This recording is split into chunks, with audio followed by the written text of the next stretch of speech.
Just out of curiosity, why do you think Al Gore won't debate?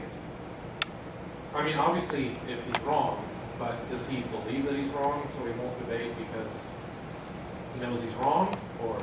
Well, it's a good question. One, with Al Gore, he has been a global warming, sort of a zero human growth. When you see the global warming people, you see the population control people, they're all in one. They'll be members of the same organizations. They're the ones that think we got too many humans on the earth, too many bellies, we're eating too much food. Matter of fact, we really need to get rid of those humans.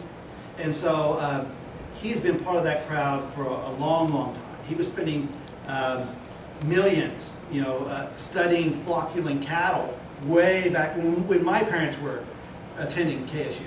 And so he's been going for a long time. There's no doubt that Al Gore is in a particularly bad position.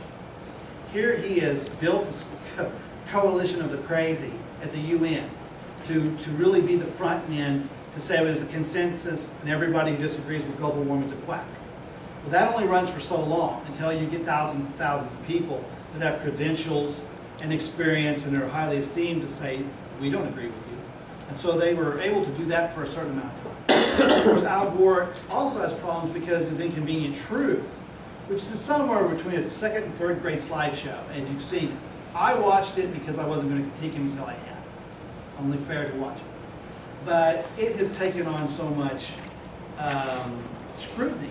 If you go to England, they put a little warning on it that says this movie may be full of crap. Because they were forcing kids to go watch it. And they have a different kind of legal system there, and they're able to do that. And so that is one, the people in the field critique him. He can never take on some of the people that are detractors. He wouldn't win because he's not a scientist. He's a politician, masquerading as a scientist, i.e. prophet almost. And secondly, he has a problem in that the weather's not cooperating.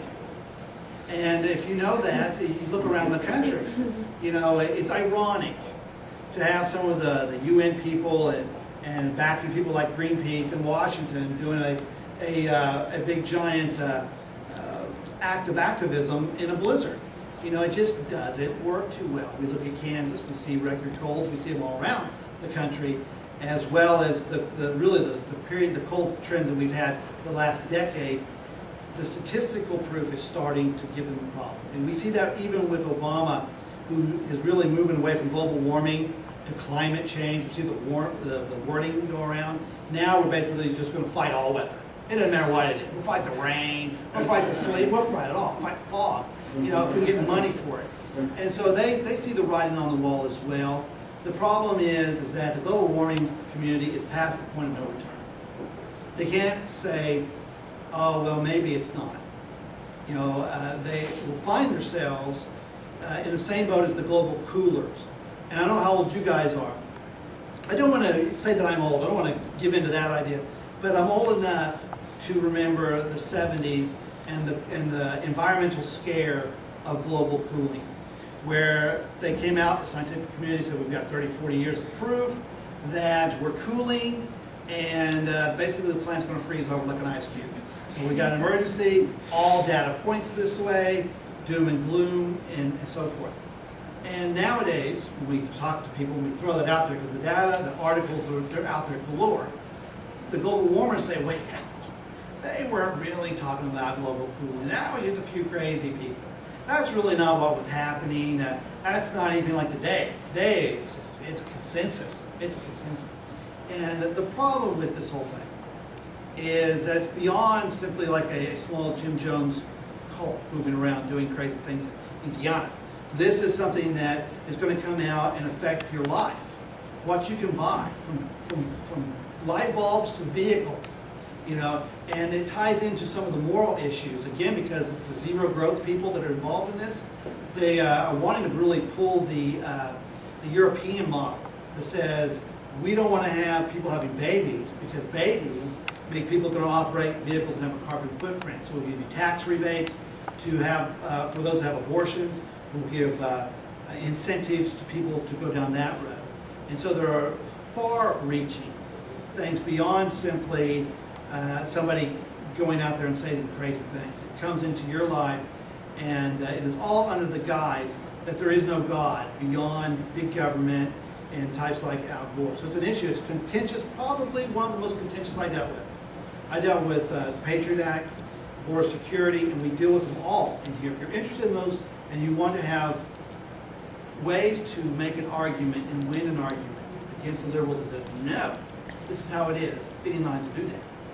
But out of all those issues, global warming is one of the big hot ones right now. And you will guarantee yourself an argument. You are more likely to face derision and opposition from talking about global warming than from opening a Playboy in church. That's the way it is today.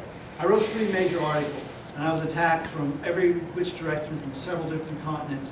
And when I rebutted them and actually said, show me your proof, give me an argument that's beyond I hate you and you're a capitalist, it was over. It was done. It was done.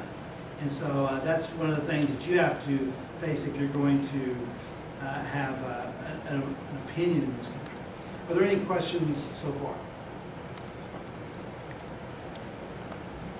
All right. Well, with feeding lions, I have one. yeah, Did you write a book on the Patriot Act? yes, I did. Because I like going to bookstores, and I think maybe some of these. Yeah, you can get both these books at Hastings. Okay. You can get the Patriot Act books at Walden's. Okay. You know, and some of the very similar things. I talk about the Patriot Act here. My master's thesis was on the Patriot Act. It was my major first peer-reviewed journal writing I did was on the Patriot Act at Wichita State. And one of the things that started me, my Patriot Act book is much more neutral. It's an informational book. It's a reference book. This is all opinion here. This is what I believe conservatism to be. But when I was studying the Patriot Act and I was studying the war on terror, I started, looking at all the issues, and I was amazed that there would be a party in the Democrat Party that would turn so viciously on our military in the field. People like Harry Reid coming out on the floor of the Senate and saying, war's lost, we lost. It's like, what in the world? People like Dick Durbin saying, that we have gulags, that America has gulags, and that we are equal with Pol Pot, and all these heinous things on our military. This is the military in the field fighting for us.